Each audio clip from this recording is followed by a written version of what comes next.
നമുക്ക് coordination കോമ്പൗണ്ട്സിൻ്റെ structural isomerism detail ആയിട്ട് നോക്കാം. Structural isomerism in coordination compounds. അപ്പോൾ നമ്മൾ പറഞ്ഞു സ്ട്രക്ചറൽ ഐസോമെറിസം എന്ന് പറഞ്ഞാൽ എന്താ? Molecular formula same, structural formula different ആയിട്ടുള്ളതാണ് സ്ട്രക്ചറൽ ഐസോമേഴ്സ് എന്ന് പറയുന്നത്. ആ ഫിനോമിനനാണ് സ്ട്രക്ചറൽ ഐസോമെറിസം. അങ്ങനെ ഒരേ മോളിക്യുലാർ ഫോമുലയും ഡിഫറെൻറ്റ് സ്ട്രക്ചറൽ ഫോമുലയിലും എക്സിബിറ്റ് ചെയ്യുന്ന ആ പ്രോപ്പർട്ടി അല്ലെങ്കിൽ ആ ഫിനോമിനനെയാണ് നമ്മൾ സ്ട്രക്ചറൽ ഐസോമെറിസം എന്ന് പറയുക. ഓക്കെ, അപ്പോൾ ഈ സ്ട്രക്ചറൽ ഐസോമെറിസം 4 ടൈപ്പ് ഉണ്ട്. Linkage isomerism, coordination isomerism, ionisation isomerism and hydrate isomerism. അപ്പോൾ അതിൽ ആദ്യത്തെ ലിങ്കേജ് ഐസോമെറിസം എന്താണെന്നുള്ളത് നോക്കാം. ലിങ്കേജ് ഐസോമെറിസം കാണിക്കുന്നത് ആംബിഡെൻറ്റേറ്റ് ലിഗാൻഡുകളാണ്. അപ്പോൾ ഏതൊക്കെയാണ് ആംബിഡെൻറ്റേറ്റ് ലിഗാൻഡ്? CN, SCN, NO2 ഒക്കെ ആംബിഡെൻറ്റേറ്റ് ലിഗാൻഡാണ്. ഈ ലിഗാൻഡിൻ്റെ പ്രത്യേകത എന്താണ്? ഒന്നിലധികം ആറ്റംസ് വഴി സെൻട്രൽ മെറ്റൽ ആറ്റുമായിട്ട് കോർഡിനേഷൻ പോസിബിൾ ആണ്. പക്ഷേ അറ്റ് എ ടൈം ഒരൊറ്റ ആറ്റം വഴിയേ കോർഡിനേറ്റ് ചെയ്യുള്ളൂ. അപ്പോൾ ഇതിൽ ഒരു എക്സാമ്പിൾ ആയിട്ട് തന്നിരിക്കുന്നതാണ് CONH3 5 times NO2 എന്ന് പറയുന്നത്. അപ്പോൾ ഇവിടെ NO2 നൈട്രിറ്റോ എന്ന് പറയുന്നത് ഒരു ആംബിഡെൻറ്റേറ്റ് ലിഗാൻഡാണ്. ഇവിടെ ആദ്യത്തെ കേസിൽ NO2 നൈട്രജൻ ആറ്റം വഴിയാണ് സെൻട്രൽ മെറ്റൽ ആറ്റുമായിട്ട് ലിങ്ക് ചെയ്തിരിക്കുന്നത്. രണ്ടാമത്തെ കേസിൽ NO2 ഓക്സിജൻ ആറ്റം വഴിയാണ് സെൻട്രൽ മെറ്റൽ ആറ്റുമായിട്ട് ലിങ്ക് ചെയ്തിരിക്കുന്നത്. അപ്പോൾ ഇങ്ങനെ മോളിക്യുലാർ ഫോമുല സെയിം ആണ്, സ്ട്രക്ചറൽ ഫോമുല ഡിഫറെൻ്റ് ആയിട്ടുള്ള ഇതാണ് ലിങ്കേജ് ഐസോമെറിസം അല്ലെങ്കിൽ സ്ട്രക്ചറൽ ഐസോമെറിസത്തിലുള്ള ലിങ്കേജ് ഐസോമെറിസം. ലിങ്ക് ചെയ്യണ ആറ്റം ഡിഫറെൻ്റ് ആവുക, സെൻട്രൽ മെറ്റൽ ആറ്റുമായിട്ട് ലിങ്ക് ചെയ്യുന്ന ആറ്റംസ് ഡിഫറെൻ്റ് ആവുക. അങ്ങനെ ലിങ്ക് ചെയ്യുന്ന ആറ്റംസ് ഡിഫറെൻ്റ് ആവുന്നത് ആംബിഡെൻറ്റേറ്റ് ലിഗാൻഡ് വരുന്ന കേസിലാണ് ആ ഒരു പോസിബിലിറ്റി വരുന്നത്. ഇനി അടുത്തതാണ് കോർഡിനേഷൻ ഐസോമെറിസം.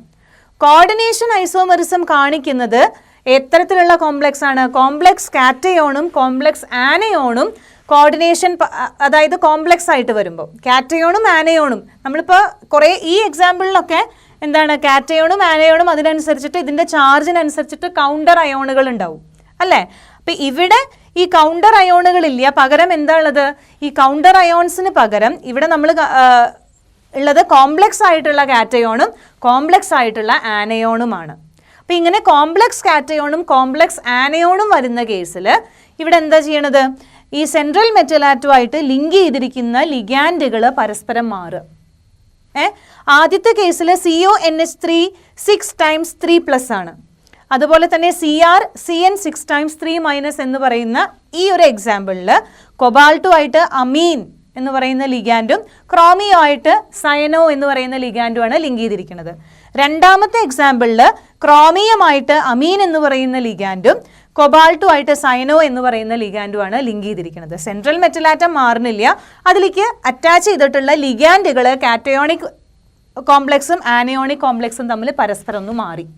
അതാണ് കോർഡിനേഷൻ ഐസോമെറിസം എന്ന് പറയുന്നത്. ഓക്കെ, ഇനി അടുത്തതാണ് അയോണൈസേഷൻ ഐസോമെറിസം. അയണൈസേഷൻ ഐസോമെറിസം എങ്ങനെയാണ്? അയണൈസേഷൻ ഐസോമെറിസം എക്സിബിറ്റ് ചെയ്യുന്ന ആ കോമ്പൗണ്ട്സ് സൊല്യൂഷനിൽ ഡിസോൾവ് ചെയ്ത് കഴിഞ്ഞാൽ, ഏതെങ്കിലും സോൾവെൻറ്റിൽ ഡിസോൾവ് ചെയ്ത് കഴിഞ്ഞാൽ സൊല്യൂഷൻ ഫോം ചെയ്യുമ്പോൾ ഡിഫറെൻറ്റ് അയോൺസ് ഫോം ചെയ്യും. ഓക്കെ, നമുക്കറിയാം കോർഡിനേഷൻ കോംപ്ലക്സുകൾ അല്ലെങ്കിൽ കോർഡിനേഷൻ കോമ്പൗണ്ട്സ് വാട്ടറിൽ ഡിസോൾവ് ചെയ്ത് കഴിഞ്ഞാൽ സിമ്പിൾ അയോണുകളും ഉണ്ടാവും, കോംപ്ലക്സ് അയോൺസും ഫോം ചെയ്യും. ഈ കോംപ്ലക്സ് ഇപ്പോൾ ഈ പുറത്തുള്ള ഇവിടെയുള്ള ഈ കൗണ്ടർ അയോൺ എന്ന് പറയുന്നത് Br- ആണ്. ഈ Brന് അറ്റ് എ ടൈം കൗണ്ടർ അയോണുമായിട്ടും ആക്ട് ചെയ്യാൻ പറ്റും, അതുപോലെ തന്നെ ലിഗാൻഡുമായിട്ടും ആക്ട് ചെയ്യാൻ പറ്റും. അങ്ങനത്തെ കേസിലാണ് ഈ അയണൈസേഷൻ ഐസോമെറിസം എക്സിബിറ്റ് ചെയ്യുക. അതായത് കൗണ്ടർ അയോണായിട്ട് പ്രസൻ്റ് ആയിട്ടുള്ള അയോണിന് ലിഗാൻഡായിട്ടും ആക്ട് ചെയ്യാൻ പറ്റുമെങ്കിൽ എന്ത് ചെയ്യും? ലിഗാൻഡ് കൗണ്ടർ അയോൺ ഉള്ളിലേക്ക് പോയിട്ട് വേറൊരു അയോണായിട്ട് എക്സ്ചേഞ്ച് ചെയ്യും. കോർഡിനേഷൻ സ്പിയറിൻ്റെ ഉള്ളിലേക്കും പുറത്തേക്കുമായിട്ട് ഈ അയോണുകളെ എക്സ്ചേഞ്ച് ചെയ്യും. അങ്ങനെ എക്സ്ചേഞ്ച് ചെയ്ത് വരുമ്പോൾ ഇത് രണ്ടും നമ്മൾ സോൾവെൻറ്റിൽ എടുത്തു കഴിഞ്ഞാൽ ഡിഫറെൻറ്റ് അയോൺസ് ആണ് സൊല്യൂഷനിൽ തരിക. ആദ്യത്തെ കേസിൽ ബ്രോമൈഡാണ് അയോണ ഫോം ചെയ്യുക. രണ്ടാമത്തെ കേസിൽ സൊല്യൂഷനിൽ ഏത് അയോണാണ് ഫോം ചെയ്യുക? സൾഫേറ്റ് അയോണാണ് ഫോം ചെയ്യുക. അപ്പോൾ അയണൈസേഷൻ ഐസോമെറിസം കാണിക്കുന്ന കോർഡിനേഷൻ കോമ്പൗണ്ട്സ് ഏതെങ്കിലും ഒരു സോൾവെൻറ്റിൽ ഡിസോൾവ് ചെയ്ത് കഴിഞ്ഞാൽ ഡിഫറെൻറ്റ് അയോൺസ് ആണ് ഫോം ചെയ്യുക. അങ്ങനെയുള്ള എക്സാമ്പിൾസ് ആണ് ഈ കാണിച്ചിരിക്കുന്നത്. ഇനി നാലാമത്തെ സ്ട്രക്ചറൽ ഐസോമെറിസം ആണ് ഹൈഡ്രേറ്റ് ഐസോമെറിസം, അല്ലെങ്കിൽ ഇതിന് വേറൊരു പേരാണ് സോൾവേറ്റ് ഐസോമെറിസം എന്ന് പറയുന്നത്. ഹൈഡ്രേറ്റ് ഐസോമെറിസം അല്ലെങ്കിൽ സോൾവേറ്റ് ഐസോമെറിസം എക്സിബിറ്റ് ചെയ്യണതിൽ ഒരു ഇമ്പോർട്ടൻ്റ് ആയിട്ടുള്ള ഒരു ക്രൈറ്റീരിയ സാറ്റിസ്ഫൈ ചെയ്യണം. അതിലുള്ള ലിഗാൻഡ് ഒരെണ്ണം വാട്ടർ ആയിരിക്കണം. ഈ വാട്ടർ മോളിക്യൂളിനൊരു പ്രത്യേകത ഉണ്ട്, കോർഡിനേഷൻ സ്ഫിയറിൻ്റെ ഉള്ളിലും പുറത്തും എക്സിബിറ്റ് ചെയ്യാൻ പറ്റും. അപ്പോൾ ഈ വാട്ടർ മോളിക്യൂളിന് കോർഡിനേഷൻ സ്ഫിയറിൻ്റെ ഉള്ളിലും പുറത്തും എക്സിബിറ്റ് ചെയ്യാനുള്ള ആ ടെൻഡൻസി കാരണം ഉണ്ടാവുന്ന ഐസോമേഴ്സ് ആണ് ഹൈഡ്രേറ്റ് ഐസോമേഴ്സ് എന്ന് പറയുന്നത്. അപ്പോൾ അതിലൊരു എക്സാമ്പിൾ ആണ് CrH2O 6 Cl3. ഇവിടെ പുറത്ത് കൗണ്ടർ അയോൺ എന്ന് പറയുന്നത് Cl3 ആണ്. രണ്ടാമത്തെ കേസിൽ എന്തുണ്ട്, ഇവിടുന്ന് ഒരു വാട്ടർ മോളിക്യൂൾ പുറത്തേക്ക് പോവും, ഒരു ക്ലോറൈഡ് അകത്തേക്ക് വന്നു. അപ്പോൾ ഈ ഒരു ഐസോമർ നോക്കി നോക്കൂ, ഇതിൽ CrH2O 5 Cl Cl2H2O ആണ്. ഇവിടെ കോർഡിനേഷൻ സ്ഫിയറിൻ്റെ പുറത്തും വാട്ടർ മോളിക്യൂൾ വന്നു. അപ്പോൾ ഈ വാട്ടർ ലിഗാൻഡ് ആയിട്ട് വരുന്ന കേസിൽ വാട്ടറിനൊരു പ്രത്യേക പ്രോപ്പർട്ടി ഉണ്ട്, കോർഡിനേഷൻ സ്ഫിയറിൻ്റെ ഉള്ളിലും കോർഡിനേഷൻ സ്ഫിയറിൻ്റെ പുറത്തും എക്സിബിറ്റ് ചെയ്യാൻ പറ്റുമെന്ന്. ആ ഒരു പ്രോപ്പർട്ടി കാരണം ഉണ്ടാകുന്നതാണ് ഹൈഡ്രേറ്റ് ഐസോമെറിസം. അപ്പോൾ ഇങ്ങനെയുള്ള 4 സ്ട്രക്ചറൽ ഐസോമെറിസം ആണ് കോർഡിനേഷൻ കോമ്പൗണ്ട്സ് കാണിക്കുന്നത്.